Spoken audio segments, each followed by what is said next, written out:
नमस्कार महावीर पुन्जी। नमस्कार। जित्नु भएकोमा बधाई छ हजुरलाई। ठिकै छ, जित्दै गरिन्छ। म महावीर पुन आइसकेको छु।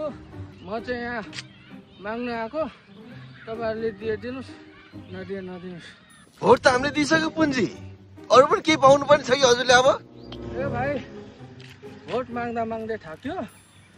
अब तिम्रोमा किम्बु फलेको रहेछ, त्यही देऊ अलिकति। किम्बु त दिन्छु महावीर पुन्जी, तर काम चाहिँ राम्रो गर्नु पर्यो नि फेरि। म केही मात्र गर्दिनँ, तिमीलाई दिनु मन छ भने देऊ, न त नदेऊ। ए महावीर पुन्जी, भएको यो तपाईँकै बगैँचा हो, तपाईँको माल हो, यो सब माल तपाईँको हो।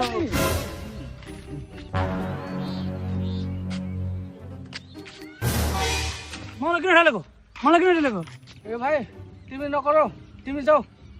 हाम्रो जस्तो युवाले गर्दा तपाईँले चुनाव जित्नु भएको, तपाईँको यो बेउराले अब के सिक्छन् त?